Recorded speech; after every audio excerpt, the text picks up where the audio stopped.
Assalamualaikum warahmatullahi wabarakatuh.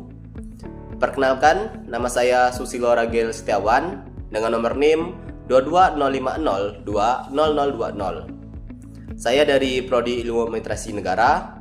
Di sini saya akan membuat video mengenai ujian akhir semester saya atau UAS dari mata kuliah Gender dan Manajemen Kebijakan Publik.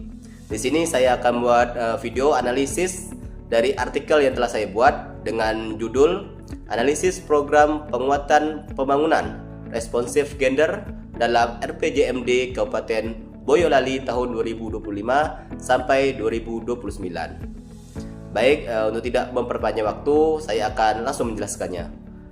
Yang pertama di sini, penelitian ini berangkat dari pemahaman bahwa kesetaraan gender bukan hanya isu normatif, tetapi merupakan indikator penting keberhasilan pembangunan daerah.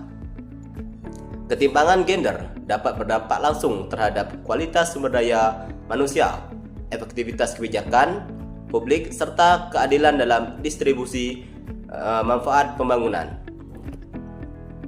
Kemudian, penelitian ini berfokus pada menganalisis bagaimana pembangunan responsif gender diintegrasikan ke dalam RPJMD Kabupaten Boyolali dengan menggunakan indikator Indeks Pembangunan Gender atau IPG, Indeks Pemberdayaan Gender atau IDG, Indeks Ketimpangan Gender atau IKG, serta Gender Analysis Pathway sebagai instrumen analisis kebijakan.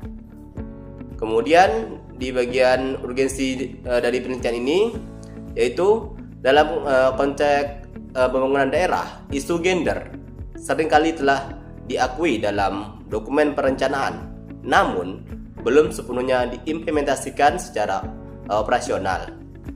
Kabupaten Boyolali memiliki struktur demografis yang relatif seimbang antara laki-laki dan perempuan. Namun, keseimbangan tersebut belum sepenuhnya tercermin dalam akses, partisipasi, dan kontrol terhadap sumber daya pembangunan.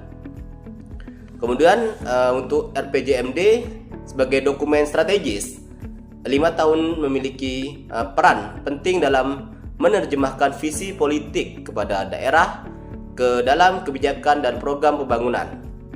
Oleh karena itu, integrasi perspektif gender dalam RPJMD menjadi sangat krusial agar pembangunan yang dihasilkan tidak hanya efisien, tetapi juga adil dan inklusif bagi seluruh kelompok masyarakat.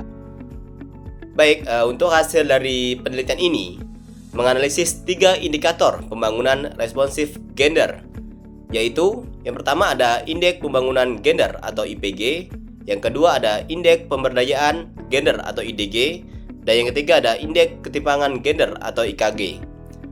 Sebagai alat ukur empiris untuk menilai sejauh mana hasil pembangunan di Kabupaten Boyolali dinikmati secara setara oleh perempuan dan laki-laki, nilai IPG Kabupaten Boyolali di tahun 2024 sebesar 94,79, yang dimana ini menunjukkan bahwa secara capaian pembangunan manusia antara perempuan dan laki-laki relatif seimbang, khususnya dalam aspek pendidikan dan kesehatan. Namun, IPG lebih merefleksikan capaian pembangunan pada level makro dan belum sepenuhnya menggambarkan kualitas keterlibatan perempuan dalam proses pembangunan. Sementara itu, untuk nilai IDG sebesar 80,31 menunjukkan bahwa tingkat pemberdayaan perempuan berada pada kategori cukup baik, tetapi masih tertinggal dibandingkan capaian IPG.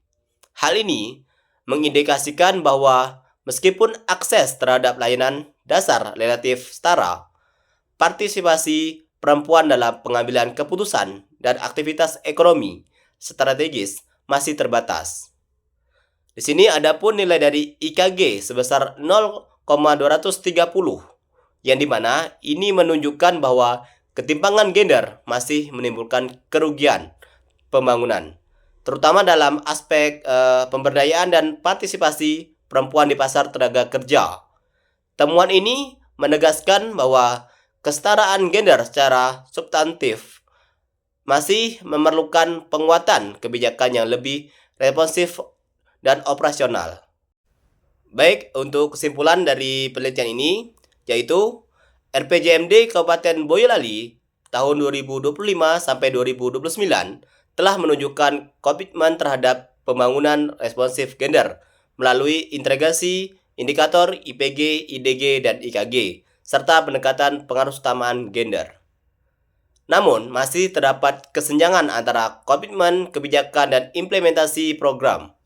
Oleh karena itu, penelitian ini merekomendasikan penguatan indikator kinerja sensitif gender pada tingkat OPD, optimalisasi penguatan penggunaan data terpilah gender, serta peningkatan kapasitas kelembagaan dalam perencanaan dan penganggaran responsif gender. Baik, sekian presentasi saya. Saya tutup dengan wassalamualaikum warahmatullahi wabarakatuh.